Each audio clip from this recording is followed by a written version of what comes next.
Comment est né Hexagone Gay? Ce sont des archives que j'ai rassemblées tout au cours de ma vie, des interviews des gens qui me côtoyaient depuis mon enfance jusqu'à aujourd'hui, où j'ai rassemblé un tas de témoignages d'homosexuels, hommes et femmes. J'étais un oiseau de nuit, donc je fréquentais beaucoup d'endroits.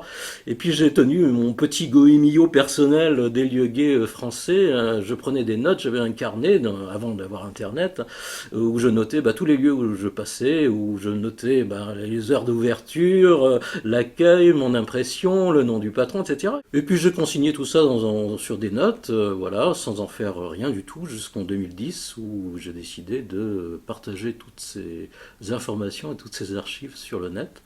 Et donc j'ai lancé ce site qui s'appelle hexagonegay.com. Et hexagonegay.com rassemble la totalité de mes archives, de mes documents que j'ai glanés toute ma vie, dans les lieux gays français essentiellement, mais de toute la France, hein, pas seulement Paris, et beaucoup de témoignages aussi que je retranscris dans ce site, qui dresse en fait un tableau assez exhaustif de ce qu'étaient tous les lieux gays de Paris et de province, du début du XXe siècle jusqu'aux années 80-90. Le point de départ du site, ce sont les lieux et puis les personnages qui fréquentaient ces lieux aussi, parce qu'il y a des anecdotes de temps en temps qui m'ont été racontées. Donc il y a eu des personnages assez atypiques dans chaque ville qui avaient, avant l'heure, fait leur coming out à une époque où on ne parlait pas, où ce terme n'existait même pas d'ailleurs. Depuis que j'ai mis le site en ligne, donc en 2010, j'ai eu beaucoup de témoignages qui m'ont été envoyés grâce à Internet. Donc évidemment, le site se nourrit de nouvelles archives. J'ai eu, il n'y a pas très longtemps encore, quelqu'un qui avait encore connu les années 30 à Nantes et qui m'a raconté ce qu'était la vie avant-guerre à Nantes.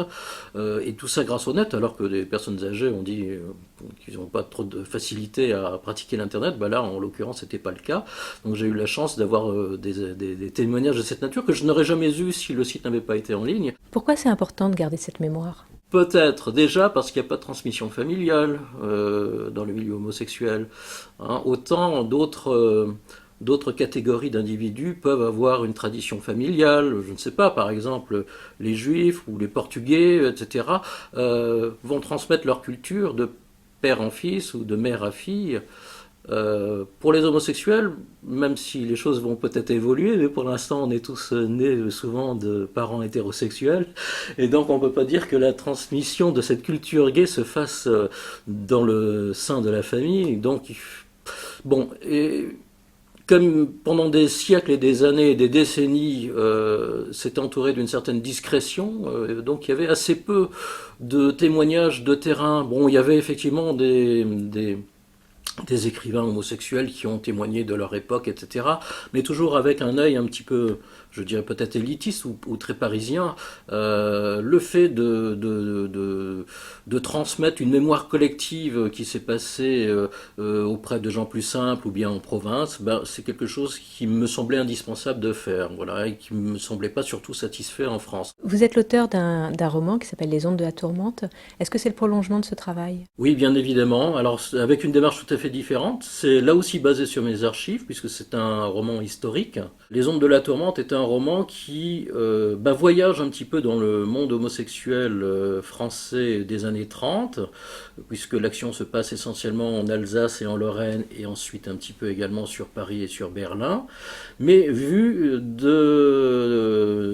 avec l'œil d'un jeune garçon donc qui est né en 1910, voilà, qui avait 20 ans dans les années 30, et qui va vivre les événements, alors les grands événements de l'histoire, c'est-à-dire la montée du nazisme, et puis dans une région qui était plus exposée que les autres, je dirais à l'influence germanique.